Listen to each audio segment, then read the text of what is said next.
overutilized in a way that it starts being detrimental to profession. The profession starts to really I guess, falling apart in terms of its level of professionalism, its connection to its patients.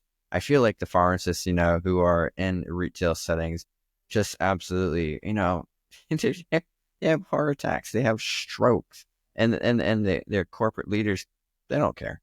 It's a very absolute ruthless situation, and sometimes the patients don't care, because what's happening is the pharmacist, who that person is absolutely just being, just a dispenser, because that's what the industry is dictating.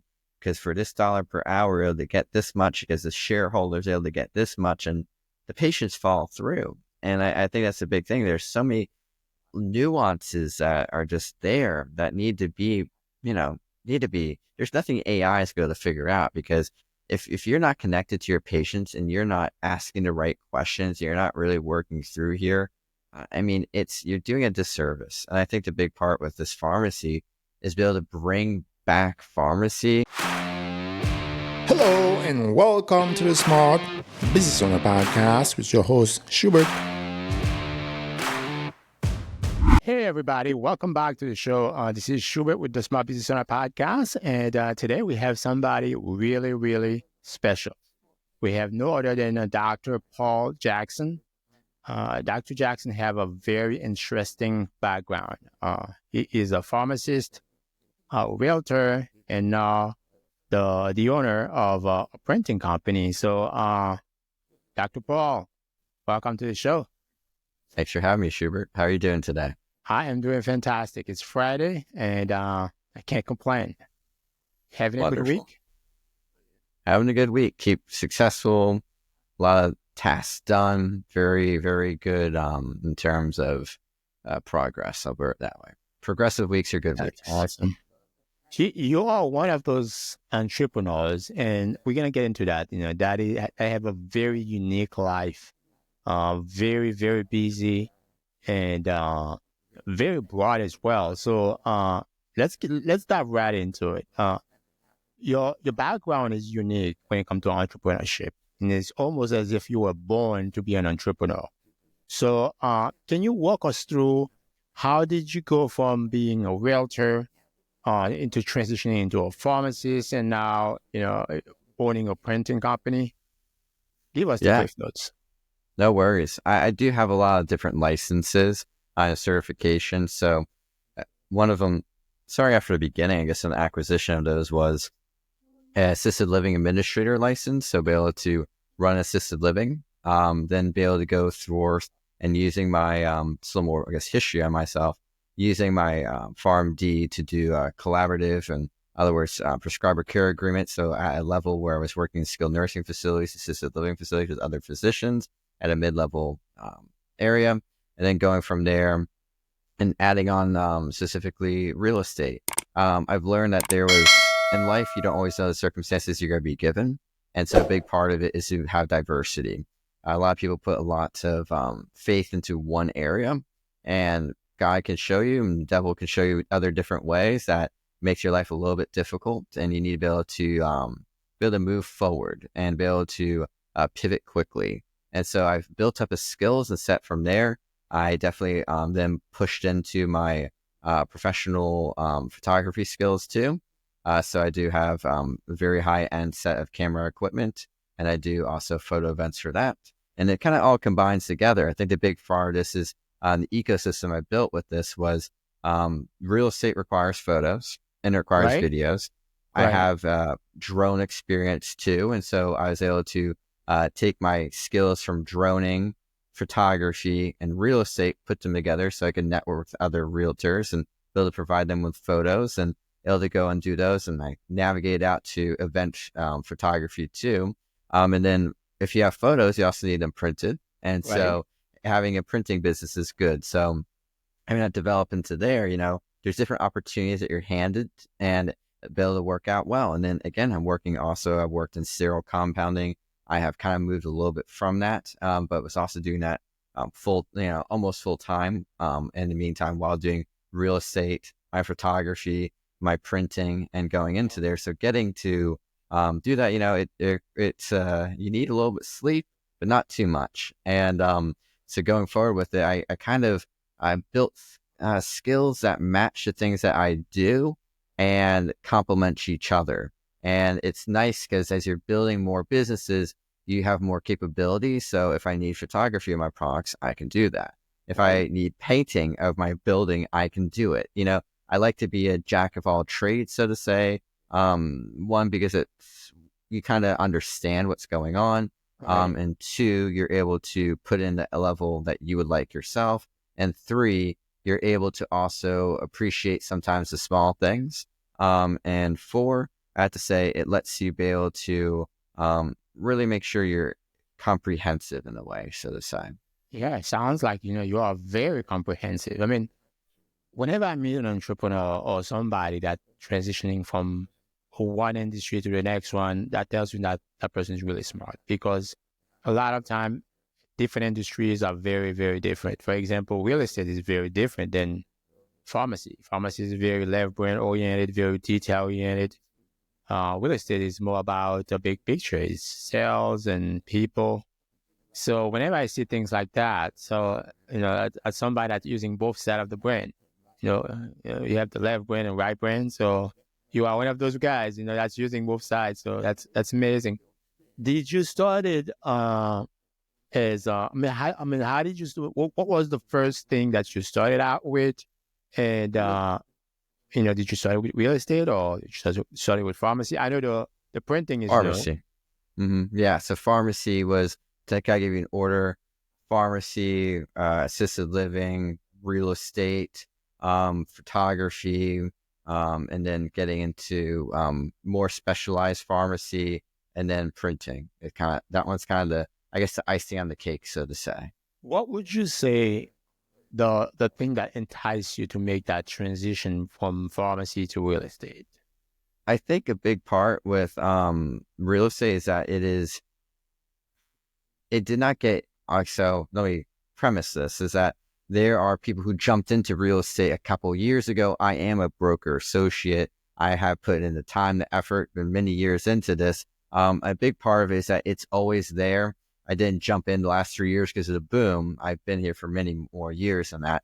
And Right. so I got into it because one, my grandfather did it. He loved it. My grandmother did it. They loved it. And I said, you know what? I'm I guess I would say a student for life. I'm a person who likes to keep learning, keeps adventuring, keep making sure that I'm keeping up to touch and be able to further myself. And so it lets me be able to help others. And I think a big part of this too is, as a Christian and trying to make sure that we're being philanthropic and charitable and helpful, if we have a different set of skills, this put like a menu, you're able to help out people in different ways. I help people out in ministry, with real estate matters, different questions, different consultations, help them with health matters. I help them with other matters, if they need printing for different things like that. I have a large, diverse menu that lets me be able to be even more charitable across all boards, and which lets me be able to go and do this. So it kind of, I guess, matches up with my charitableness because at the end of the day, there's a way of making money and that thing can keep you sufficient, but there's a point where you can love it too much and it is absolutely your downfall. So I think a big part to this situation is be able to use these things and I can see how I can help people with it. It helps me go. I'm able to see how my printing company can help. I mean, we've done an event for Tunnel Towers, making sure we're printing out banners for them, providing photography support and other things like that, and getting that stuff out there done to be able to help, people who have lost their loved ones, be able to build homes and be able to go through and help people out in different situations in ministry who have really various health problems, from mental health problems all the way down to different medical situations, Yeah. be able to be that answer there. So I think it was a catalyst of, I guess, my serial entrepreneurship, my drive to always be a student, and the fact that I do, yes, I do have the ability to catch on to things kind of quickly. It lets me be able to go forward and harness and utilize those skills and have I would say, definitely above average understanding in each of the fields. It's because there's different options in life, and I have to say, it's like some people want to stay in one area, niche in it, and absolutely stay as fine tuned as possible. Could it be quantum mechanics in a certain specific field? Gravitational force. I mean, those people, they have to dedicate a lifetime to answering maybe one question every 10 years. I'm capable, I think, of doing such things, but I decided to utilize my, I guess, brain set, mindset, learning abilities to be able to diversify myself and to be more of an operator, so to say, in terms of business and entrepreneurship, and be able to use that for charity in the future and Wow. continually do. You are one of the rare specimen, dude. I mean, I don't know too many people that can excel in so many different fields. And in some, cases, in your case, complete opposite field, that require different skill sets. And I've seen a study regarding the human brain, and they said that if you want to challenge yourself or if you want to build more neuron connections, is to learn a new language or learn something totally new. And I'm guessing when it comes to new connections, you have a ton of it because you have every time you make a jump, from one field to the next one. It's not like you left the last field. You're still in there. You're just expanding. Hmm. Uh, Hmm. as an entrepreneur, is a question I have for you. What keeps you going? I mean, I know you said that you are life learners. You're a lifetime student. But other than that, what keeps you going? What keeps you going every day? Get out of bed, Hmm. running the printing company, help people with real estate. And I mean, you say you pull away a little bit from the pharmacy, but it's still in it. What drives you? Yeah, I think a big day, it's looking at this situation. You wake up, you're thankful for life. I think there might be a mistake in the situation, assuming entrepreneurship comes without failures or just you wake up into it. It is a constant failing forward situation. You have different hurdles, different bumps, different situations in life that are thrown at you that you don't know what's going to happen. And the thing is, I think about this is God uses things that were used against us for good. And that's what I look at this way. I look at, I'm grateful for my life. I'm grateful for God. I'm grateful for all these abilities and times and ability to make differences in people's lives. And I can see that outcome. I can see, when you have an impact on someone's life, that's dramatic. And I think a big part of it is just be able to know that that's my mission. My mission at the end of the day is, entrepreneurship, to be able to be leading towards charity. And I constantly do charity. And the fact that I can actually deliver myself in either financial or spiritual, mental, or professional skills, I love to be able to have a large, again, repertoire or menu of options to be able to go and help people out. I like to be able to go people who are genuine nature, who really do have a curiosity, a care, a situation, to be able to go through. I mean, one day, this is, I guess, one of the big parts was I had, I guess, an impression from God, and that would be to go through the entire Bible and to look for the characters God looks at and how God would help. So, he let me see like the lame, the widowed, disabled, the single moms, all these different situations where we're going through and just seeing, every single character from front to back. And it let me really have kind of an eye-opening perspective to say, okay, there's a lot of different categories of people that need a lot of different categories of help. And if I can be a part of that and utilize it in a way that is with utility, in other words, not being in a way I'm trying to blow down a mountain with a shovel, Right. it would be kind of fruitless in that way. It'd be a lot of sweat, but not a lot of progress. Right. I'm definitely using the things that I can be progressive with and most effective with. And that lets me be able to go, okay, there's something here. There's something I'm able to excel with. There's something I'm doing that's right. And it's making impact. I guess the answer is you can see the waves that are going out from what you do. And sometimes they're small and they get bigger. And sometimes they're big and they diminish. Those things happen. And so those times where you go see, okay, there is definitely a rippling that's happening and it's positive overall. We have to be humble, make sure that we know we're being objective to ourselves. We're making sure to reflect on our own situations. We're going home at night, say, okay, did I do this good? Can I do it better? We're always trying to do continuous improvement. So I'm doing it from a spiritual perspective. I'm doing it from philanthropical perspective. I'm doing it from a education perspective. I'm doing it from a business perspective. And I've had to learn, I guess, over the years with these situations is also you have to find a calm in the storm. At the end of the day, my mind used to be a mind that was racing every single moment, trying to just constantly think, just always on the thinking mode. And I've had to kind of rest a little bit. And I think that's a big part of my success was be able to say, okay, I can rest.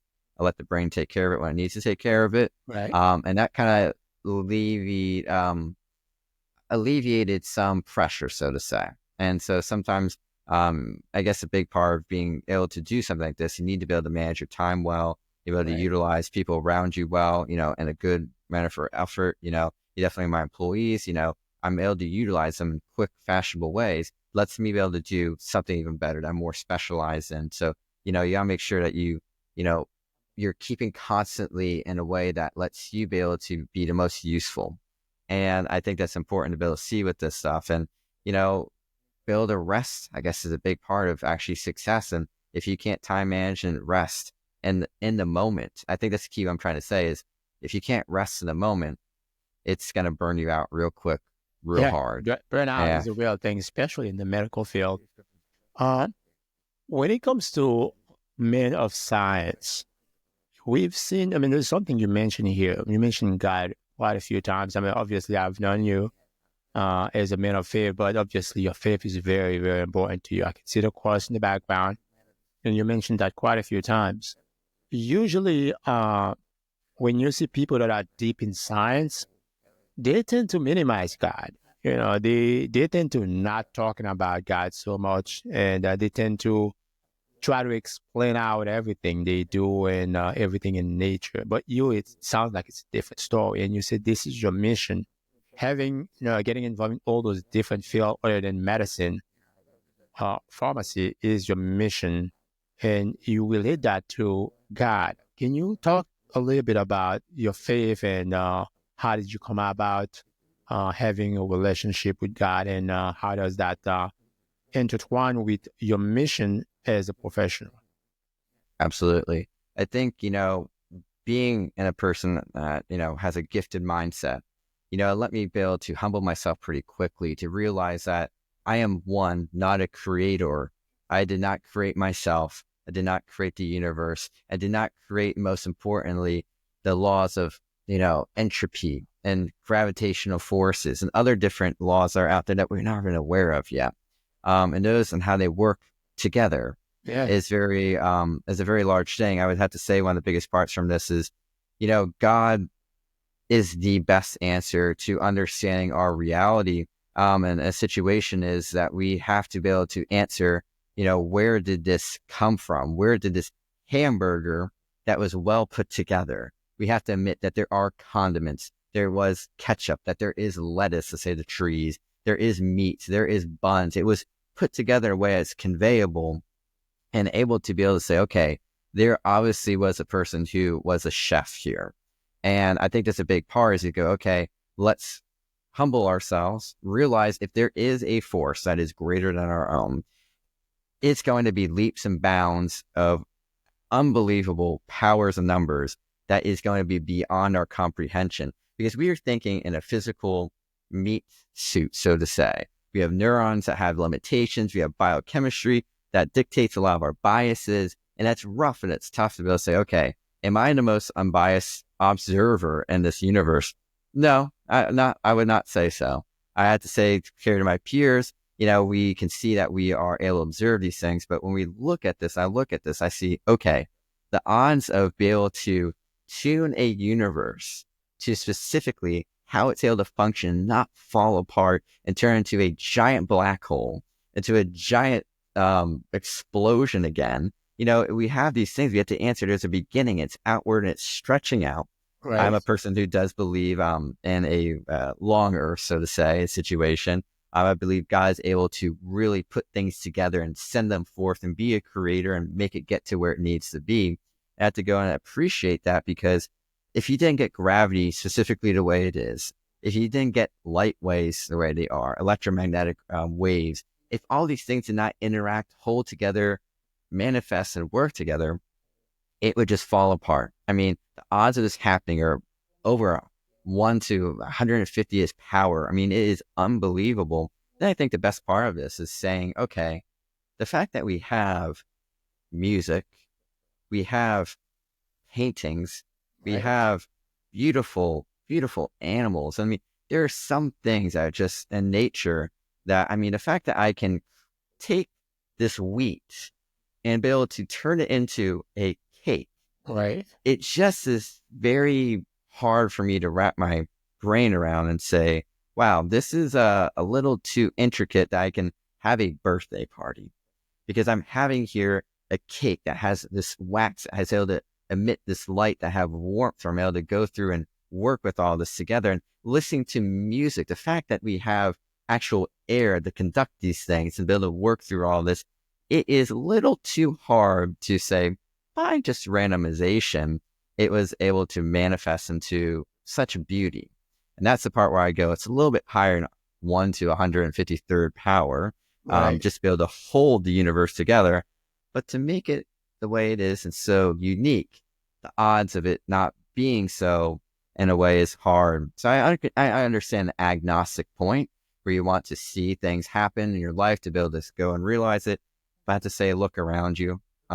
Take a moment. The further you understand genetics, biochemistry, physics, and putting those things together, the more you're in awe. I mean, it is unbelievable to see how strong that is. And so with my faith and, entrepreneurship and coming to this, I think, a big part is again, at a young age, I humbled myself. I said, look, I can't do this on my own. I am not a keeper of my own soul.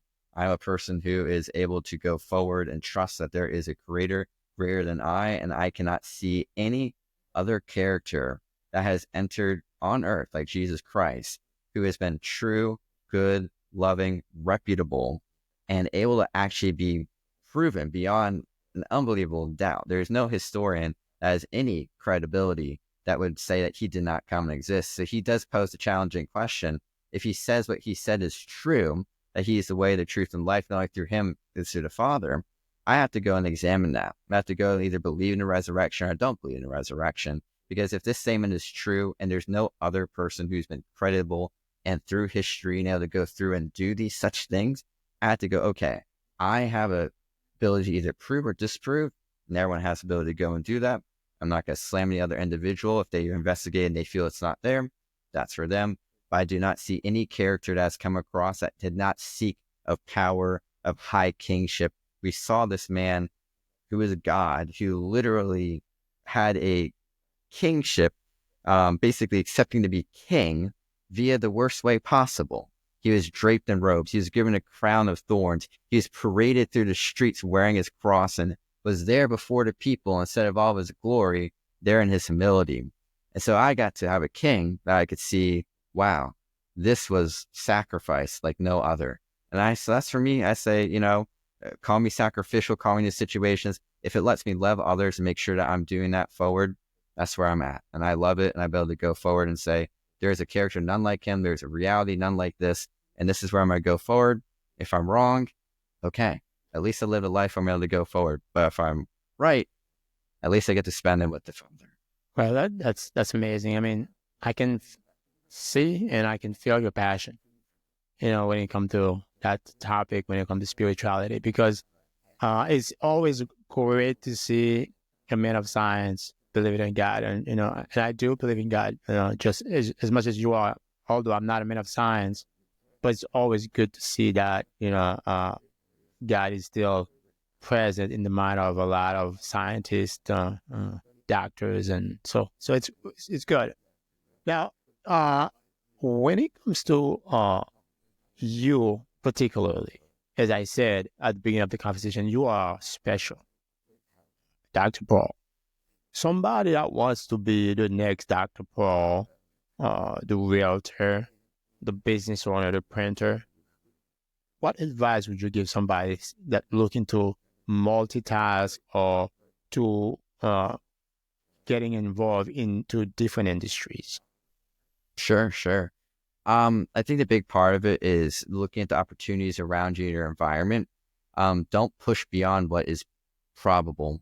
I have to say there is you have to look at the odds and circumstances and chances of things. So don't go for, if you are in a wheelchair, I would not try to become the next NBA star, right? There is obviously the situations, if you do have limitations, my limitations, health situations, right? So do what you've been given. If you have, disabilities or health situations or any other things that are hard and difficult, make sure you're trying to find either a way to overcome them through it or find different ways that kind of fit into it. Don't go too hard against the grain.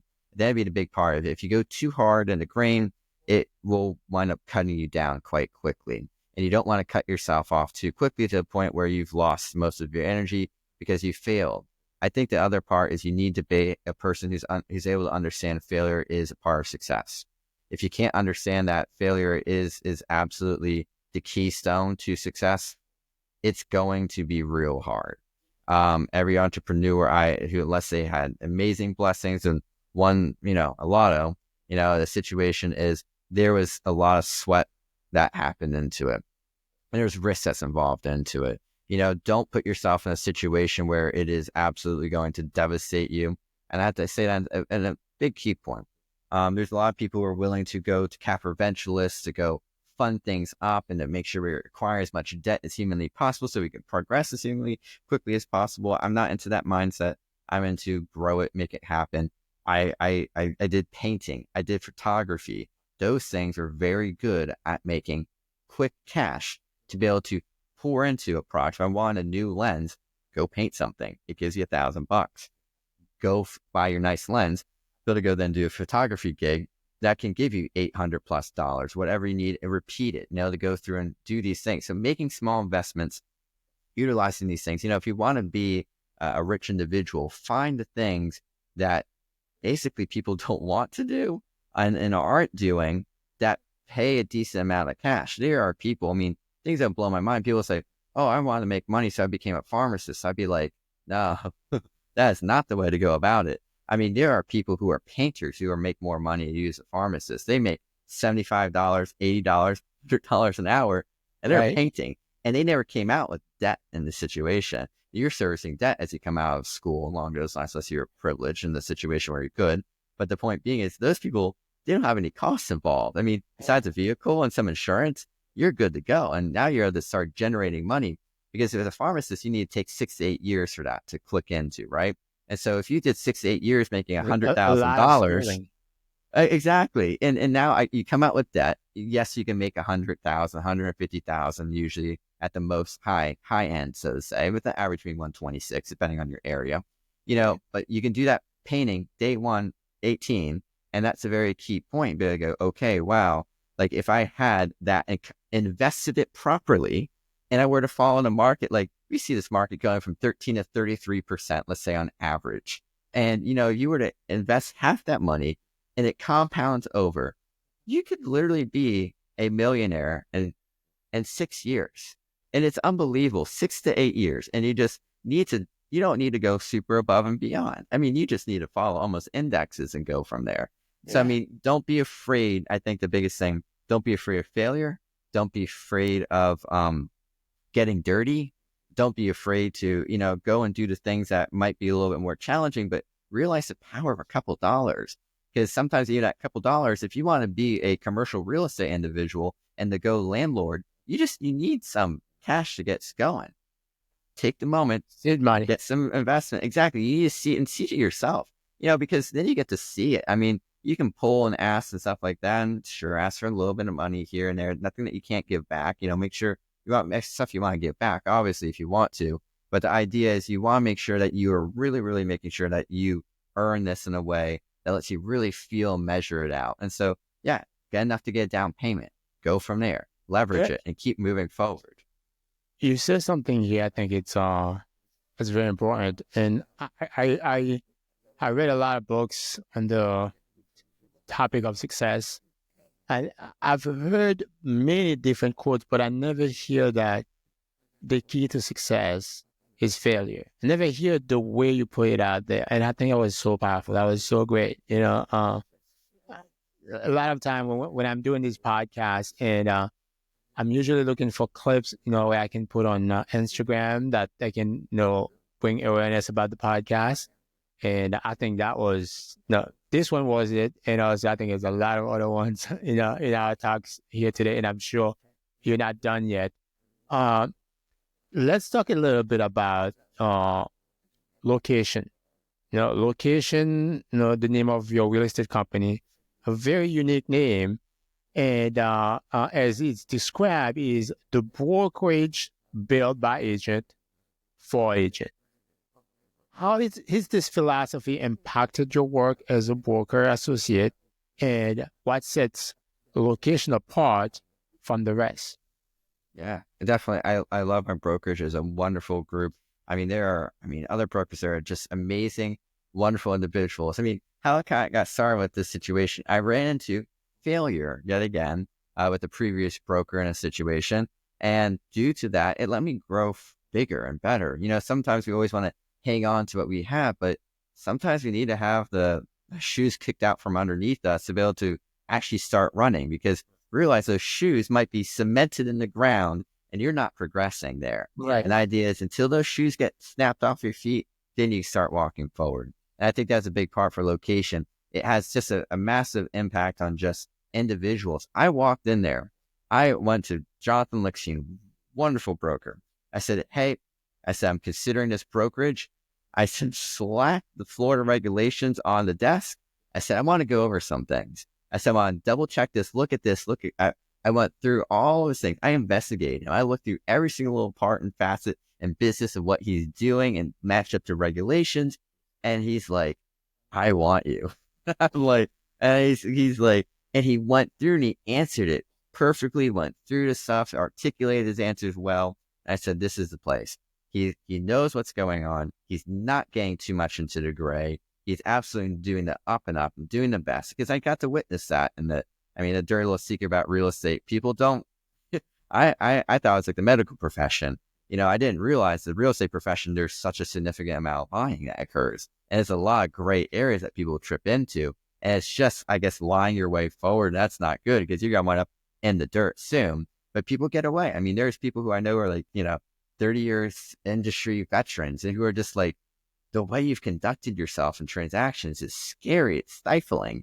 And, a person who, like, I remember one of my favorite things was like when a real estate person that might be watching this one day, Right. said, wow, you weren't lying this whole time at the end of the transaction. I'm just like, no, I never had to. I never needed to. And it was just like, this person, obviously, they were utilizing lying to the fullest extent as humanly possible, to the point where it was almost convictable.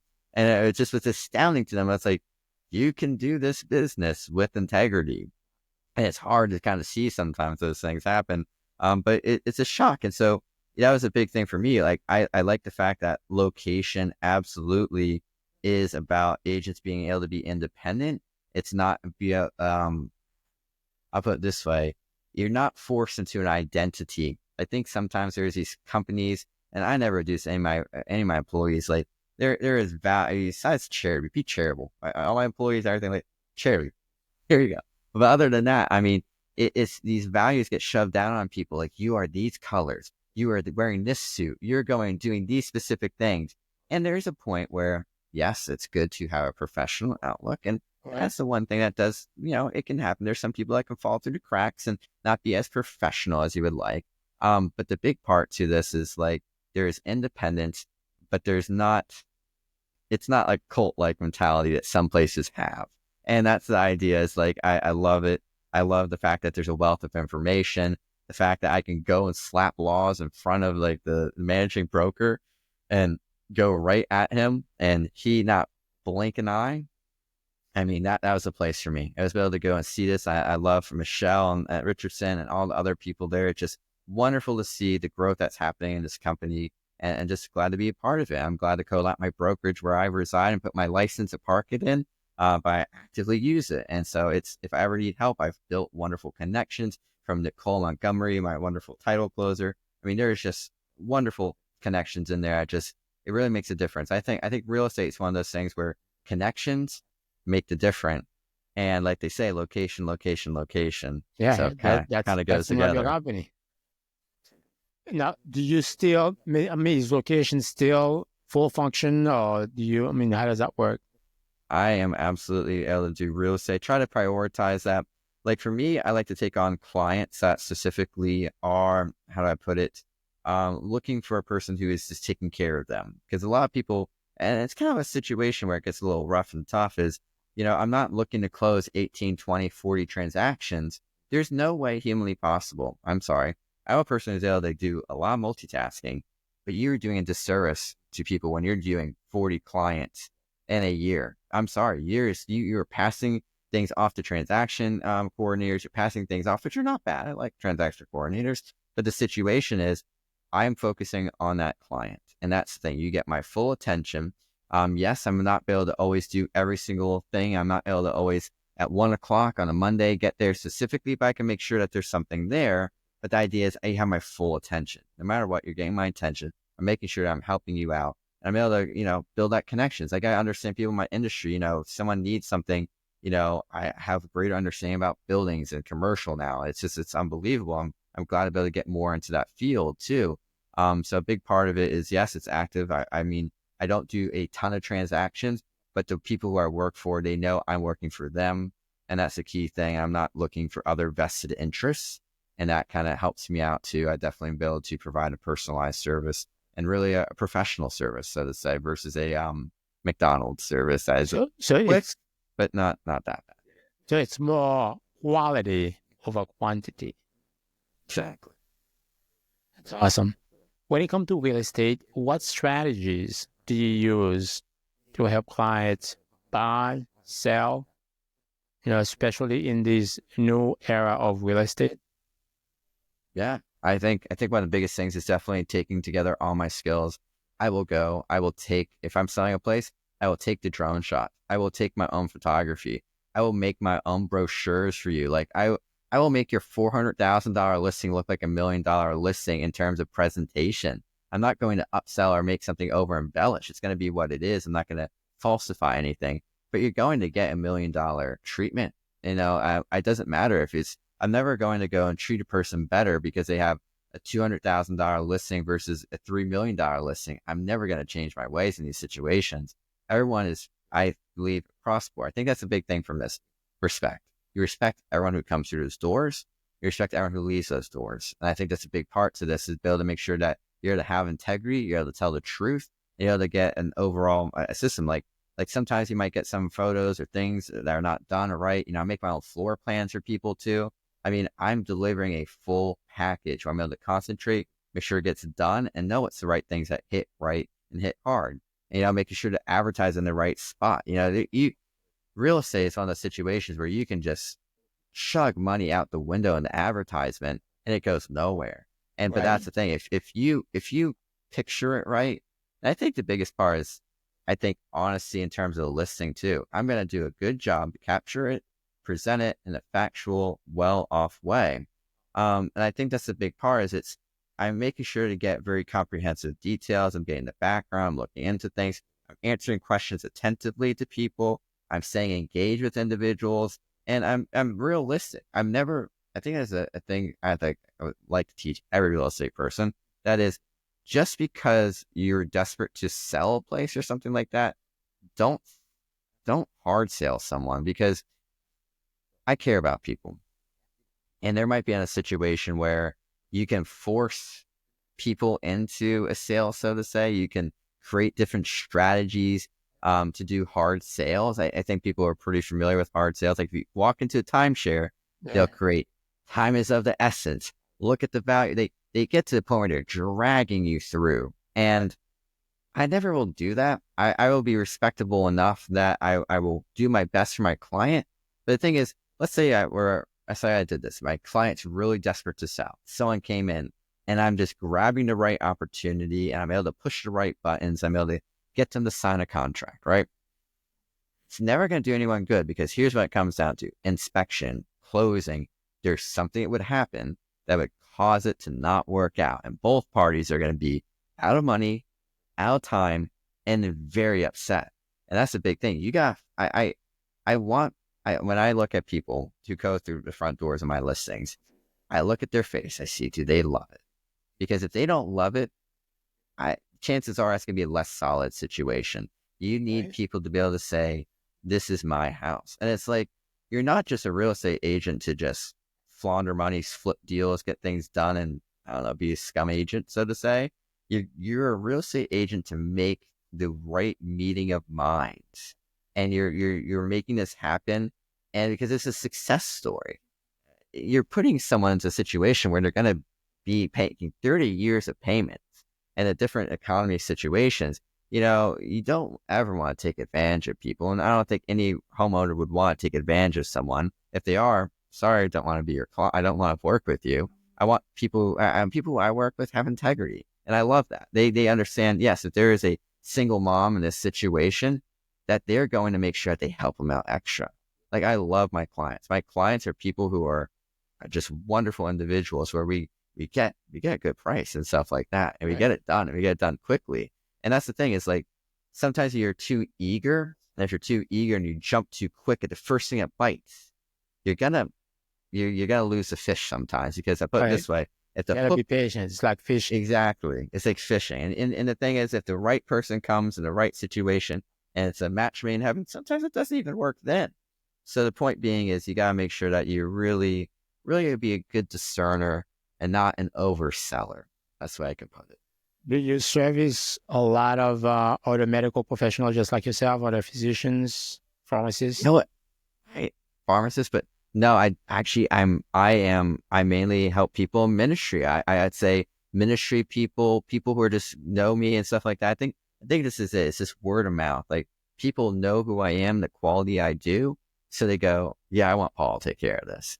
So that's kind of one of those situations, where it's like, it's just absolute word of mouth. I have to say, I don't even market myself massively. I mean, it's good. Like, I get my 6 transactions in a year.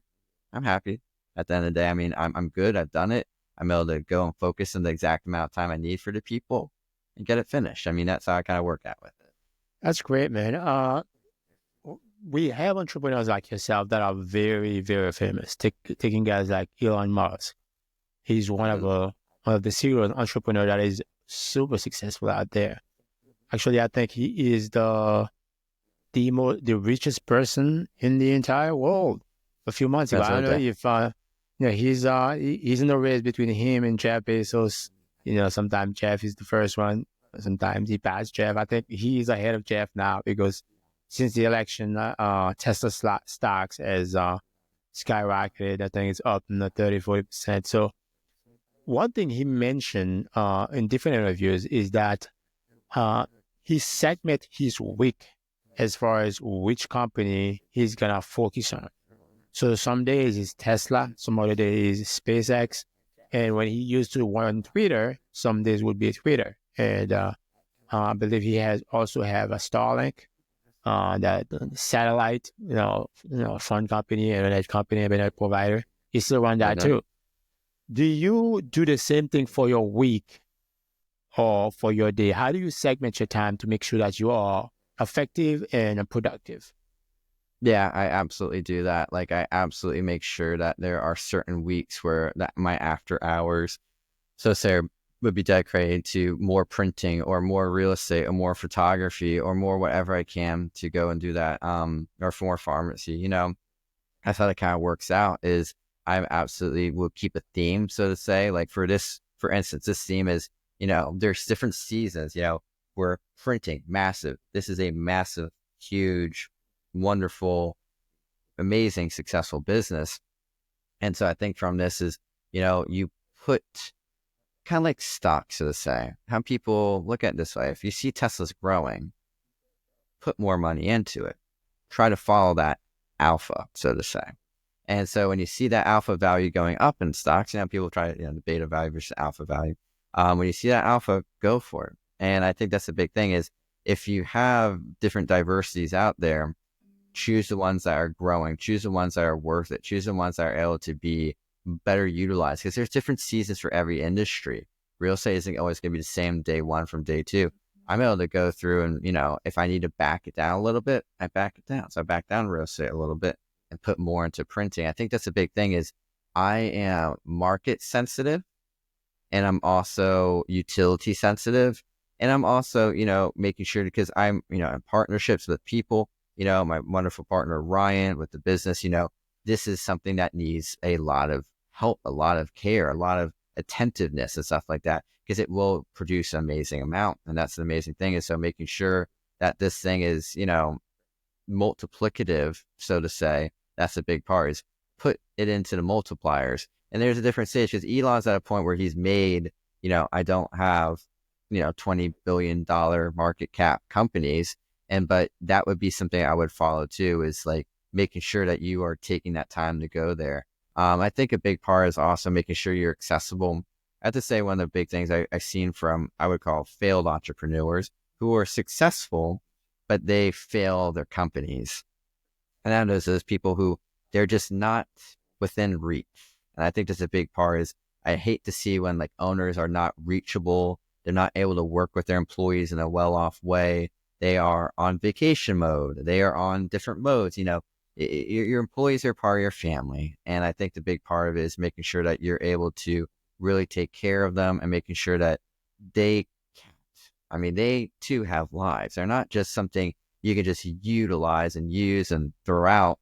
You have to actually pull together and really, really, really make sure that, they're, they're not, how about it this way, your indentured servant. They are absolutely individuals who deserve the highest autonomy, who deserve the best ability to grow.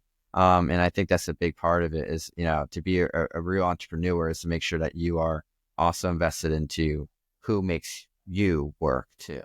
It's awesome, man. That's awesome. So in other words, there's no set schedule. So you are time sensitive, you determine where to focus your energy depending on what's going on in the market, where you are needed. Just That like makes sense. it's like being a portfolio manager and your time, so to say. Yeah, you have to manage your time, and time management is one of the biggest pitfalls for entrepreneurs. Those one that manage it very well do very well, and those one that does not tend to having a lot of difficulties. When it comes to the printing business, how do you incorporate the real estate career with the printing business? And have you been able to leverage your printing services and branding when it comes to promoting properties, for buyers or sellers? Yeah, absolutely. So my printing business is Printoli, and Printoli.com. We're located in Pompano. And a big thing from that is I'm able to literally produce different things from signs and stuff like that. One of the big things I love is making commercial signs. They're cool. I like them. They're nice. They're big. They're not just only like the regular, agent signs. They're like maybe like, 18 by 24. We're talking like 4 foot by 8 foot, 5 foot by 10 foot. They're kind of large. It's kind of nice to have those things put up and make those ones out. And, a big thing from that is build those connections, have those connections built together and be able to offer assistance for all the other realtors are able to go and forth and do this. So it builds a network together. It kind of creates a connection that one, I understand what they need. Two, I understand what a client's looking for. And three, I have the know-how to make it happen. So it kind of lets me be able to let them trust me. And that was a big thing. I say, like, some people take offense if you are going to change things along those lines. But, I think a big degree is you go, okay, you're actually in the industry. I trust what you're doing and stuff like that. And I trust your artists and, because they have experience with this and that we're able to go and utilize that, that knowledge set. I think that's a key thing is I have a knowledge set that lets me be able to go forward and do that. So, at Printoli, it's wonderful to go and do that. And also it ties back into the pharmaceutical industry. I'm printing for pharmacies, and that's a very, very important thing. It's like I have many pharmacies, and that's what I love is I understand the laws. I understand what's needed. I understand what's safe. I understand what's doable, what's right. And it's not like I'm trying to jump at anything. Like I have an amazing knowledge that when it comes to the pharmaceutical industry. So it lets me be able to really be able to utilize it even better also. And that lets you be able to really make sure that my pharmacies are well served and are getting the best opinions, the best treatment, the best product. And that's a really a good thing because I I have pharmacies that are dependent on me. They're like, I need something stat. We got a system for them, and so be able to build up those things to be able to make that pharmacist able to go, okay, I can trust that Paul's on this, or, even my partner Ryan's on this, very, very key. And I love to be able to grow more and more in the pharmaceutical industry as my capabilities kind of open up to serving more of an intermediate size, so to say, as that continues to Well flourish. said. Very good. So let's talk about the pharmacy, because we spoke about the real estate, we spoke about printing business. Uh, let's talk about pharmacy now. I know that you have a brand new pharmacy that you partner with, and you guys are considered to be a disruptor in the sector because of the way you guys are doing things. Can you walk us through what you guys are doing, how you guys are doing it, and all the good stuff? Sure, sure. Yeah. So I'm with Stevie Jenkins Kelly, who is part of my concierge pharmacy. I say our pharmacy is pretty awesome. I mean, be able to go through and be able to really provide personalized care in a way that absolutely redefines pharmacy, really is a powerful thing. I come from, again, doing prescriber care agreements, and, those things really are amazing things to be able to learn how to function with, physicians and, all those different sorts of people. So I come from that. I come from genetics. I'm utilizing best I can my resources, my abilities, and my experience, and tying together, especially with, Stevie here, who's got just a wealth of information. Also, we just have such a similar mindset, similar mission set. And it's just awesome to be able to see us work together to be able to go and really be able to go the extra level, so to say. I think that's a big part. Is a part of pharmacy. It's been absolutely so to say, overutilized in a way that it starts being detrimental to the profession. The profession starts to really I guess, falling apart in terms of its level of professionalism, its connection to its patients. I feel like the pharmacists, who are in retail settings, just absolutely, they have heart attacks, they have strokes, and their corporate leaders, they don't care. It's a very absolute ruthless situation, and sometimes the patients don't care because what's happening is the pharmacist, who that person is absolutely just being, you know, just a dispenser because that's what the industry is dictating. Because for this dollar per hour, you're able to get this much because the shareholders are able to get this much, and the patients fall through. And I think that's a big thing. There's so many nuances that are just there that there's nothing AI is going to figure out because if you're not connected to your patients and you're not asking the right questions, you're not really working through here. I mean, you're doing a disservice. And I think the big part with this pharmacy is be able to bring back pharmacy and then add more. I think that's the big thing is as we're growing more and more towards different statuses legally to be able to work together with, physicians and as ourselves independently, we're able to really see the scope and ability that we're able to do is just expanding further and further. And I think that's a big thing. We're not diagnosticians, right? But we're definitely therapeutic management agents. And we look for different things. We're double checking situations. We're definitely investigators of our own way. And I think there's a big thing is we're investigating different things, and able to provide different alternatives and situations where, a person is just trying to navigate this healthcare system that's very difficult in America due to, again, insurances, laws, corporate greed, and that thing that happens, it just absolutely makes it so difficult. And I think that's the thing is, yeah. Did you see what happened in New York with that the CEO of United Healthcare? Yes. Yes. So, what do you think about that? I mean, Luigi Mangione, he think he's doing a public service because he was frustrated with the healthcare system, and Right. although he came from a wealthy family, but he felt and he had to take it upon himself to do something. Although what he did was really bad, killing another human being. But I think that resonates along the line of what you're talking about when it comes to corporate greed and in the healthcare system, and having that coming from a pharmacist. That's very telling. I mean, how do you feel Yes. about the whole sector, about what he did? What's your Mhm. opinion on that? Yeah, my opinion is it definitely is a loss of life that did not need to happen, but it was heard. I think that's a very difficult situation. There's a family that's mourning. There's a family that's hurt. It is very sad that death was utilized to be the answer here, and that's very. And as a person of faith, I do not like that. I'm not a person who would want that situation to happen to myself, to others, to anyone around. I wish there was a talking table. I think it comes partly of somewhat of ignorance, so to say, because there are situations where there are laws and they could be better. Laws can make the system much better. That is, I mean, we go a little bit insurance. That is, there are pools. A company is given $1 billion. They have to utilize $800 billion towards the actual healthcare. I mean, and yes, we probably should be increasing those percentages as AI and other agents are coming out there.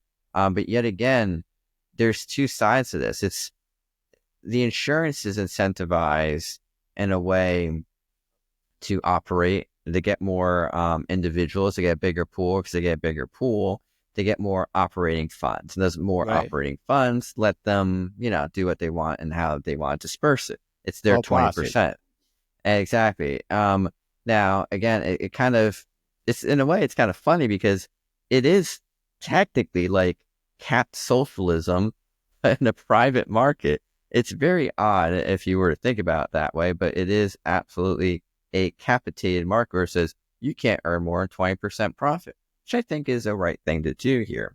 And I think the issue is that if there were better regulations to, again, more capitations, it might help out better. My solution to this whole thing is a single payer system where per zip code, per service rendered, there's a flat absolute fee that everyone would agree upon that this is the true cash value.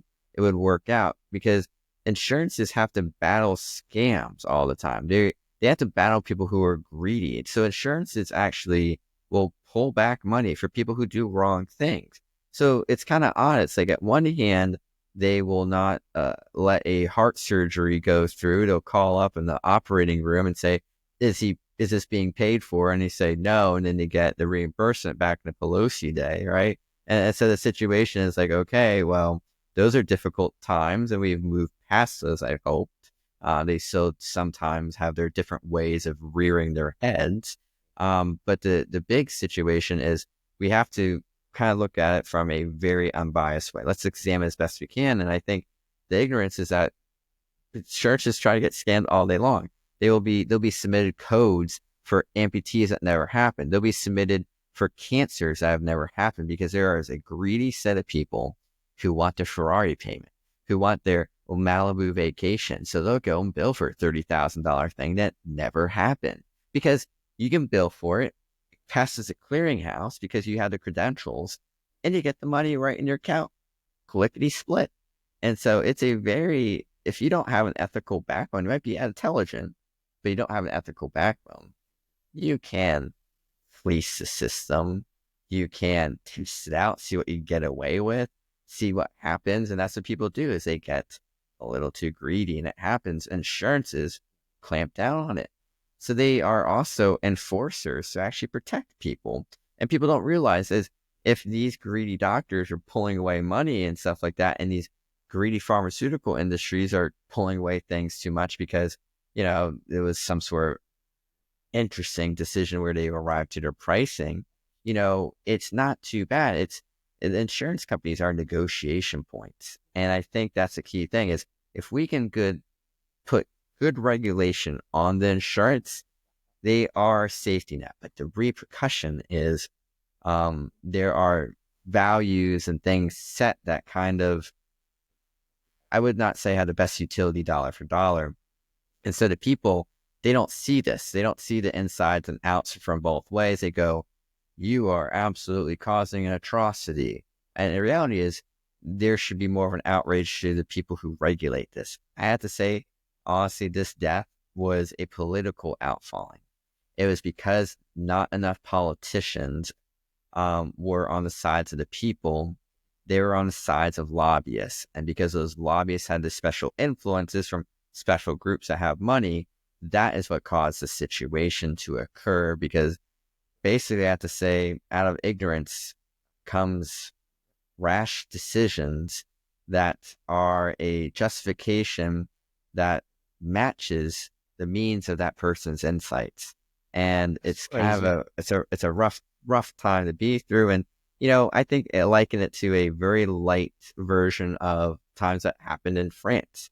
As you pull away from God, you're gonna get into a situation where, You're man, talking you're about gonna the start Olympics, right? killing.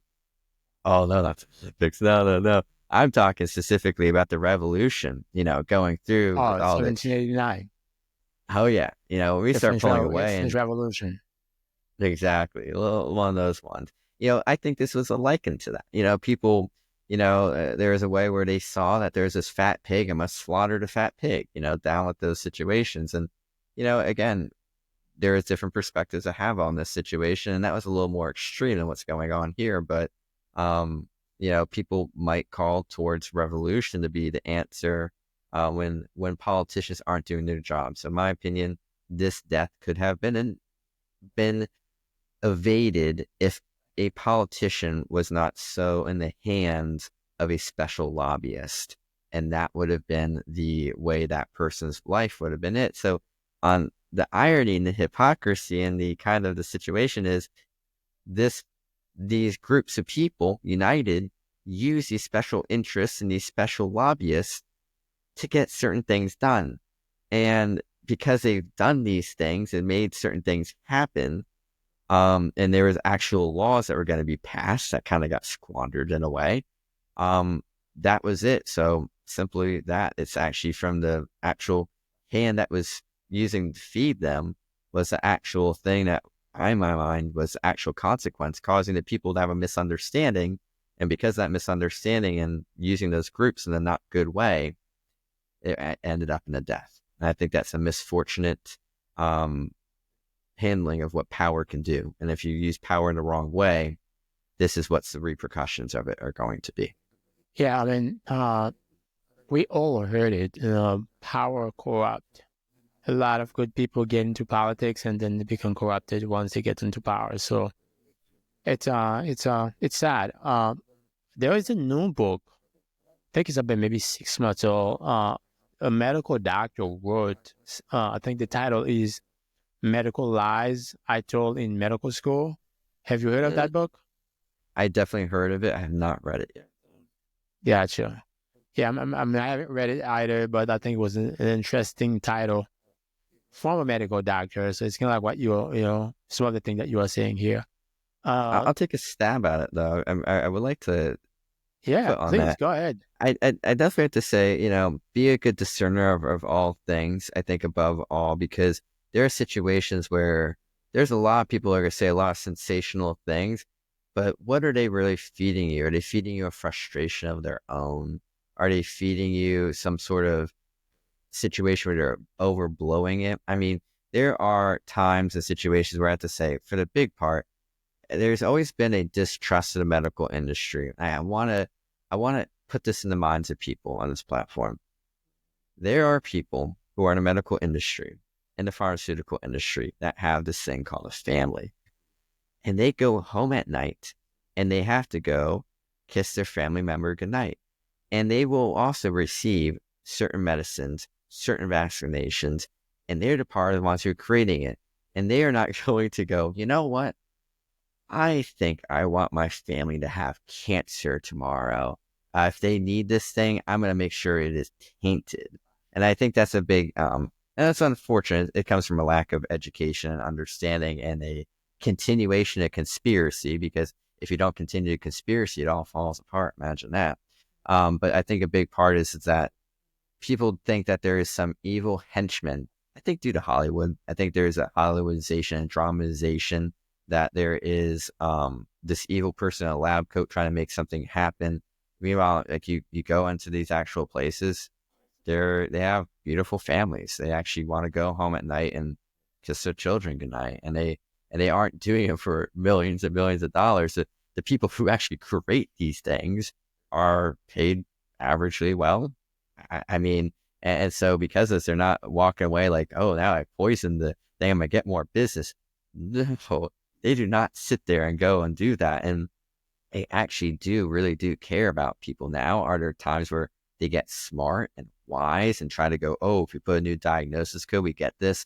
I think one of the big things of the industry, so I will say a negative, is that they try to work with the insurance systems, and those insurance systems require, and regulations and approvals require certain diagnoses, and because of certain diagnoses being needed to create reimbursement for their investment, they will sometimes, I put this on, maybe there is certain spectrums, maybe there's certain situations where it would have been not as drawn to attention if it wasn't for that pharmaceutical industry to make that happen, to try to recap on money.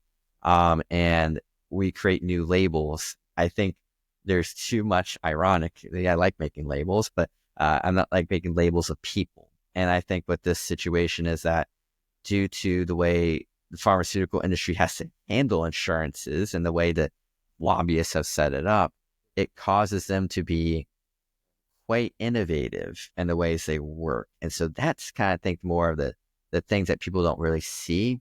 Another thing that people don't maybe see, I know about industry, is failed trials. People sometimes don't realize how many times the things failed before it actually got somewhat successful. They don't publish them. Yeah, they're able to basically publish an abstract, and they put in, I'm not ignorant, and yes, there is a tracking of it in specific websites that let you go and see that, and so they create a very abstract, I'll put it that way, or a withdrawal. But yeah, there's some drugs that do exist, and yes, it's hard to explain this, but maybe you should ask a statistician how this works. You have certain powers and confidence intervals and statistical ways of analysis that, yeah, it would be very hard to prove it, that it was not against statistics, but you can sometimes get lucky. I'll word it that way. After you keep on pulling it, because people are unique. As much as we like to go with the stats, sometimes you just get a really unique group at one time, and they got major success. And that major success was 1% better than placebo, and now it got approved. And that's the drug you're taking, is 1% better than a sugar pill.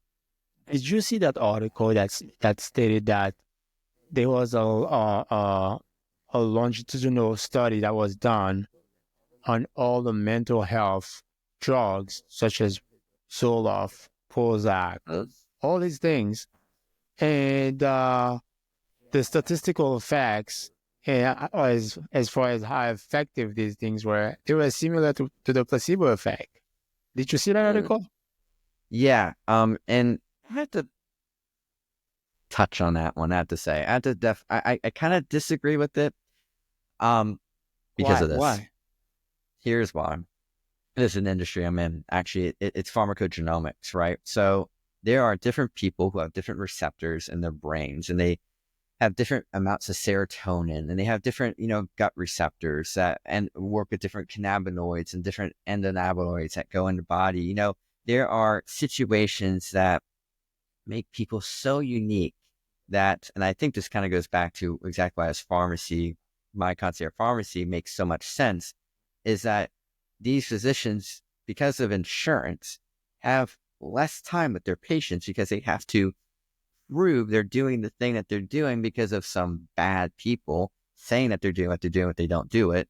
And the situation that goes on from that is they're not able to investigate as in depth as they would like, due to the fact that they have to keep the lights on. Because they have to keep the lights on, they have to keep a certain pace. And sometimes things can get missed. And they're not utilizing certain industries like pharmacogenomics to try to help it. I mean, it's a well underutilized situation, just where there are just so many people who did fraud with it.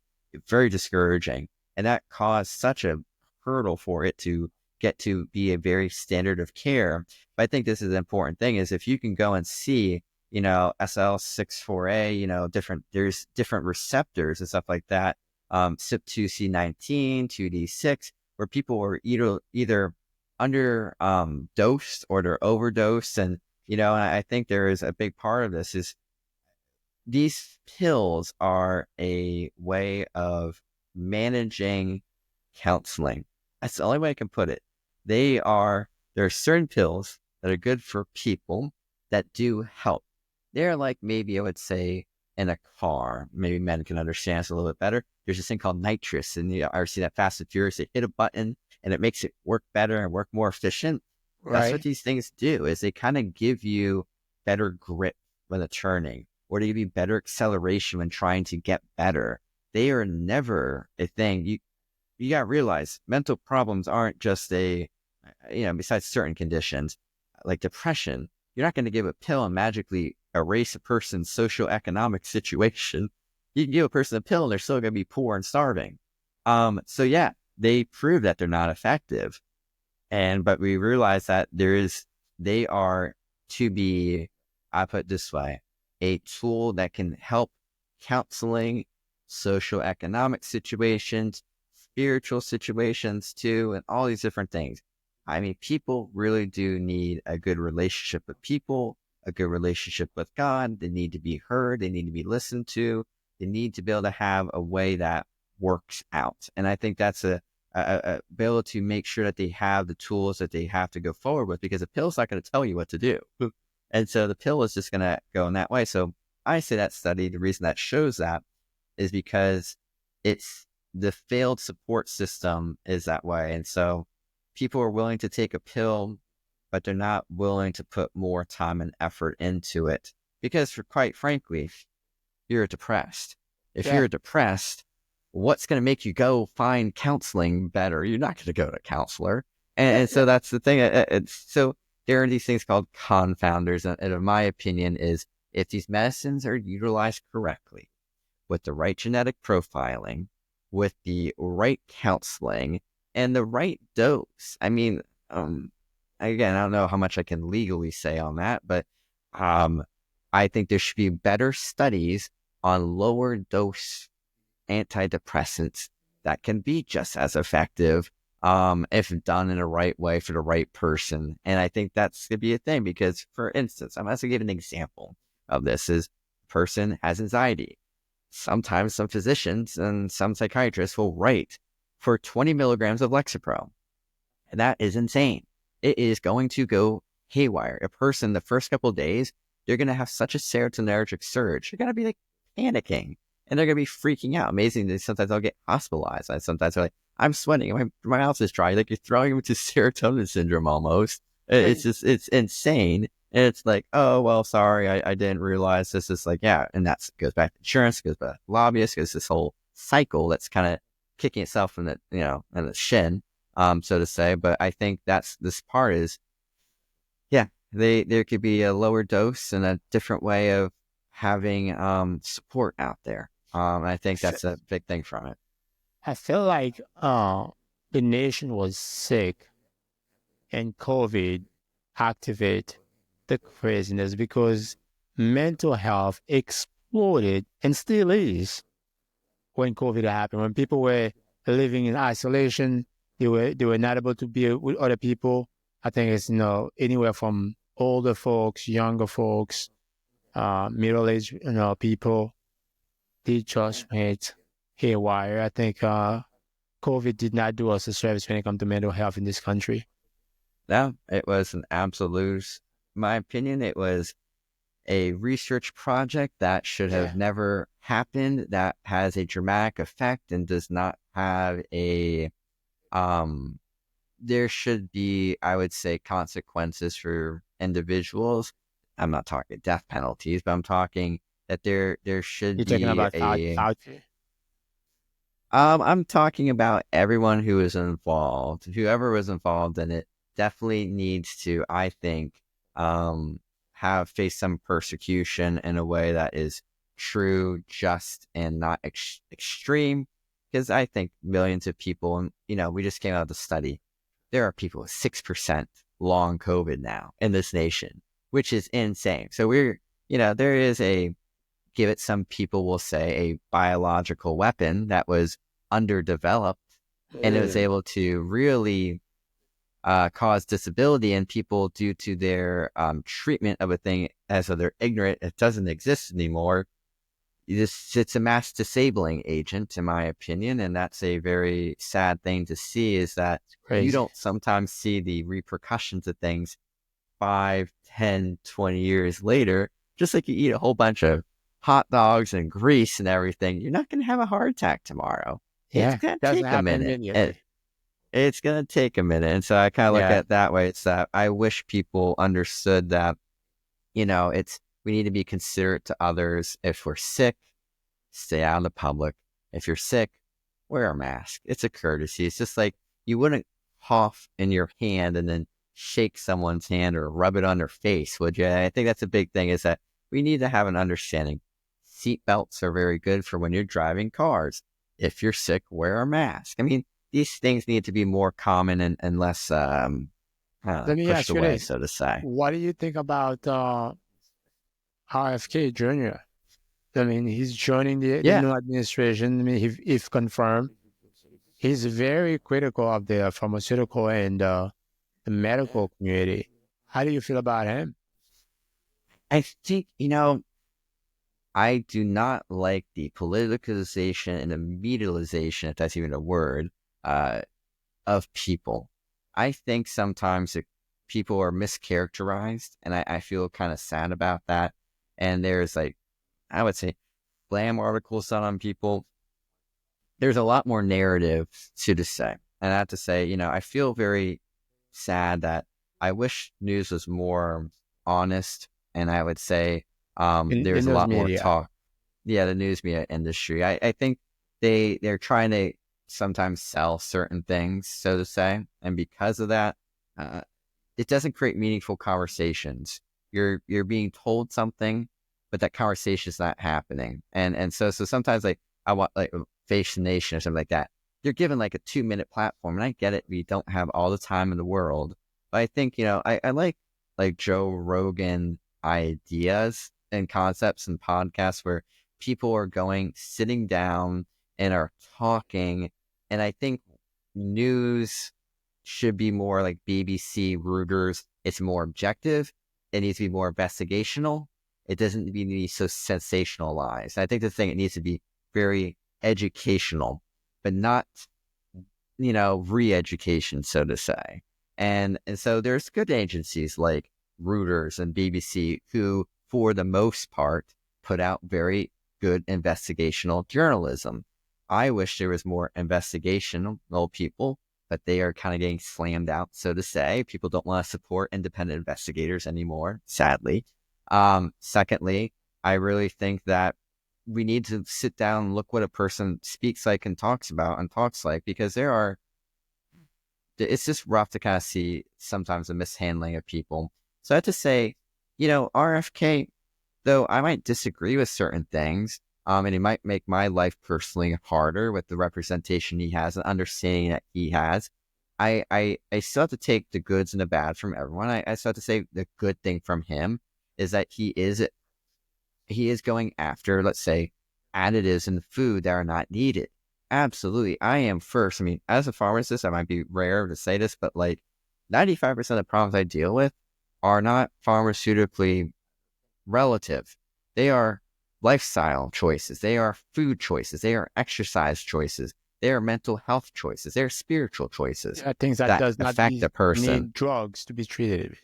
Oh, yeah, absolutely. And so, like, first line, so if he goes after these dyes and these things that are just, I mean, yellow 5, tartrazine, is the most absolute. It does not make any sense to have it. It is absolutely replaceable. If there's a substitute that looks a little less yellow, and it doesn't act like a leukotriene, which is a thing that causes inflammation and causes asthma and horrible different things in people, switch it out. I I don't understand because the industry can, I mean, yes, it comes down to the penny, which is kind of weird. You might think about this. I mean, more industrial insight because I'm involved in those type of things is like, yes, using yellow 5 versus, a different dye might cost 1 penny, and 1 penny inflates 3 pennies, and 3 pennies pushes you over this thing. And it does make a difference because that is absolute percentages on a stock market, and it makes a big difference. But, it's affecting the future of people. And if he goes after, I might, lose some things and stuff like that. And I might be marginalized in certain situations by his decisions. Sometimes there's sacrifices that happen. And I've always had the mind that I might be sacrificing these things if it helps a greater cause, so to say, in a appropriate way, not killing people. And if you go through and, this winds up happening where he is absolutely really stamping out these horrible additives in a way that's not, at least if they're really horrible, get rid of them. They're not so much, and it's okay. There's some things that are just oversold that aren't a real big problem. But if he gets rid of those things, I'm all for him doing that. I'll put it this way. For any person, any situation, if they come up with a good thing, I can get behind the thing that they do and pull myself away from the person so much I'm not ignorant. I will not be ignorant if someone's trying to push fascism or other things that are discriminatory or horrible or racism 2.0. You know what I mean? Like, I won't be ignorant to those things, but I have an open mind to seeing what people do. And I think that's a key thing is I like people who are innovative, like Elon Musk. I like people who do that. I might not agree with everything he does, but there needs to be innovation. There needs to be a talking table. There needs to be new ideas. Stagnation is an absolute way to create yourself into a pond. Ponds, they're stale, they're smelly, they don't work. But rivers, they flow, they carve paths, they lead to oceans. So I'd So rather the us be idea a is to river become than be a rivers. pond. So the idea is to become rivers than being a pond. Simple as that. Very interesting, man. I never heard of that one either. That's a new one. Uh, wow. What's an interesting conversation it's been. We're getting ready to wrap up, but before I do that, uh, let me ask you this, Dr. Jackson. What would you say that one advice you got from a mentor, and it could be in medicine, real estate, or entrepreneurship, doesn't matter, that has shaped to be who you are today? Sure. I think I have to kind of attribute this back to Dr. John Graw, who was a phenomenal, researcher of the plastics and other adhesives. And the man is absolutely, I would say, of an IQ region that is beyond normal, and much more than that.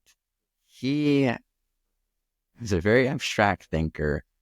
He used to call me his adopted son, and I love that man to death. And he did just pass, and it's very sad to hear of that. He had a major impact in my life. He definitely, it wasn't so much the words he said, but it was the attitude, because sometimes words are impactful. I like to read the word. I like to learn more from verses along those lines. But for him, he just had a thriving haste for understanding more and discerning more through, and really looking through and just constantly investigating. And I think it calls for us to do that. Go through Genesis if you guys like to do it, the first couple of chapters. We need to be absolutely dissecting this world. We are we're being given dominion of it. And he really did see and explore this. Like, we absolutely need to be able to take this world and be able to go down to its finest detail to be able to utilize in a very effective way. And I think he brought it back to, he was a man who loved God, who loved Christ, who loved science, and he utilized it in the best way possible to help others. And another man like Dr. Billy Luder, a wonderful individual who, might not agree with every single thing known to mankind, but the point is the love to just spread absolute knowledge around was just huge in a meaningful way, because there's a difference. And I think this is a big thing from Dr. John Graw, was he was not about being a person who's collective of esoteric knowledge, or a person who heightens themselves in a way that they think they are everything because of the knowledge they've collected. He utilized it. And that was the key thing, was there's people who are just after knowledge because they just pride themselves up thinking they're the best of the best. But he really got to show me how you can be passionate, caring, charitable. He gave his last years just being a beacon for people, being an anchor for the school, and just be able to make that happen. So seeing that in action, it's like seeing Christ's work. It was, there's people who, and again, just my opinion, I mean, my clients might be a little interested in different things. I don't think you should retire for yourself. I think in Proverbs, it's very clear we leave inheritances for our grandchildren, meaning so. But the key point is this: we should retire for others in a way that is passing along and making this world a better place, not just sucking it up for our own selves. You got to realize you have a short time, and there is this thing, but we got wonderful eternal time with God. But there are many more generations that are here to come. So if we utilize our time and make things better and actually really catapult the future, we're just going to make this kingdom better and better and better and closer to God. The more we can do his will, the better. Because like you said, you always say with technology, how much of a blessing it is. Schubert, you've impressed on me this too. I mean, the fact that I can do digital comparisons, I can pull up the actual real 163 BC, 262 AD manuscripts, actual writings that were written of the actual New Testament at the fingertips. Like I don't have to go travel to Alexandria to go and get them. The fact that we can utilize this technology, and the fact that we're just diligent and working hard and making these things happen, it just makes it so more people can have more accessible things. We're going to cure more diseases. We're going to have more shelters over people's heads. We're going to protect people. I think this kind of goes back to the saying with Genesis, was this, like, if we don't work hard to discover how to make concrete, which is there for us to use, we are not able to make shelters away from the things that are out there. Like, Right. if we are lazy, we will die to the elements in these situations. So if we don't utilize our skills and understanding to make better clothing so we can go in different places, or better shelters so we don't die from the elements, if we didn't push forward and we just kind of like, life's okay, you're not doing a service to your future neighbor. I think it's a huge thing is people aren't charitable to people around them, yet again, to the future ahead of them. And I think that's a big thing, is you have to go and see a lot more future looking. And I love how John Graw did not boast. He had a funny way of boasting, so to say, his -5 jokes and everything like that. But he really made the world a better place, student by student. And it just was unbelievable to see that passion translate on down. It was sharing knowledge, not building up knowledge to be the guru or the self-proclaimed prophet of their own selves. That was the thing, to see a real man who had the world and gave it back. That Was that was in the key thing. Pharmacist school? That was at Palm Beach Atlantic University, the undergraduate for pharmacy school. Yes. Very well, man. Well said.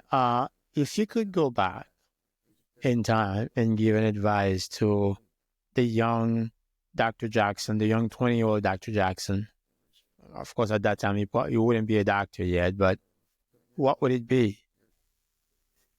I think a big part is that life is finite and decisions are final. Sometimes the things pass on. We don't realize that you can make decisions that absolutely define a large part of your future, and that the decisions you don't make, you don't get to make them again. It's one of those situations where it's like you have to move forward, But the thing is, sometimes you're not going to have a redo. You are going to stand before judgment at the end of the day. So if I had to go and tell myself something, is go, look, you have to make sure that you are an advocate for yourself. You make sure that you are looking forward to setting yourself up in a way that gives you the best opportunities possible. Because if you don't, sometimes don't know what you missed out. But on the other hand, don't regret the decisions you make, because those decisions God can make a way through. That's kind of the biggest thing is, I think I like to look back and is in your weakness, he's made perfect. And that is a very key point, is that there could have been some decisions that I've made that would have been a lot better outcomes in my life. But the thing was, through that weakness and through those evil plans done for me, it was done as able to use it for good, turn it around. And I was able to see through my absolute shattering and weakness and horrible situations I've been through, I was able to utilize that in such an effective way to gain humility. And I think sometimes gaining humility is a lot better than going and just, trying to find a new way to have a new beach house. I think you got to realize eventually, just like the thing in LA, God bless those situations, but things can be burnt away from you. You're always one step away from potentially death. And I think that's the key thing, is realizing death can be around the corner. And I think people don't realize that situation. They don't face it. So, the advice I give myself is realize how finite things are. Make sure you make the best decisions possible. And, don't spend too much time investigating, but be strategic. But sometimes you got to go for it, but also have backup plans. I think that's another big thing, is make sure you have backup plans. And most importantly, and this is actually the biggest advice, this is where I got to, never be afraid to talk to others. There are people who will try to harm you, and people who will try to extort, control, abuse, and do horrible things to you. And they will try to make it so you don't go to others for help. I think that'd be one of the biggest pieces of advice, is that if someone tells you a secret and tells you to keep it, there's a difference between confidentiality and someone's health problem versus someone trying to pull one over on you. And that's a key thing to realize. And I think for everyone to know that if someone is saying certain things to you and trying to lead you in a way and trying to be a little too controlling of your life and making it so you don't have a way out, make sure that you always have trusted people, either in church, that you can talk to. Is always, I think, a forewarning is, if people say not to say something, watch out. It's not confidentiality I'm talking about, but people who try to build trust in you, and they're not trying to build that with you. They're trying to build an ulterior motive, and you got to see through that. And sometimes you get blinded because of the circumstances you're in. And so sometimes you need to take yourself out of it and go to people and ask them, what do you take of this situation? Because someone's telling me not to say anything, but something's sounding wrong here. And I think that'd be one of the biggest pieces of advice I have to say, is that don't be afraid to have good counsel across a diversity of people. Because if you can't get that sometimes, you might make some poor decisions. Well, this is, I think it's referred directly from a passage in Proverb and Ecclesiastes that stated that where there is a multitude of counsel, the people have good counsel, and the people they how would I say Seek that? wisdom. There is life where there is a multitude of counsel, but where there is none, it leads to death most of the time. Huge. Huge. So what you said, it's right in the book, right out the book of Proverb and Ecclesiastes. So last question, what's next for you, Dr. Jackson? I mean, you are such a broad entrepreneur. What's next? Now, are we gonna just grow these things? What's next for you? Tell us. I think the biggest next thing for me is the next phase of my printing business and getting that up and utilized in a way that is just truly effective and just truly able to output an astronomical amount of work. And I think I look forward to these next months, be able to invite people on down to my new office, be able to show them Where's the what's office? happening there. Where's It's the in office? Pompano. It's down Pompano Beach. We'll have an announcement on Facebook later on to be able to go and say, hey, come on down. There's an open house. Be able to go and see that printing business. And I guess another big future is also seeing, as my concierge pharmacy grows too. Those are the two big things. I think the biggest things for me is those two, and ministry. As I know about to ask for this one, ministry is growing absolutely amazing. I love my time. We didn't get too much into it. I guess I am a serial ministerial entrepreneurial person too. That's one thing And that we have left out. Eh?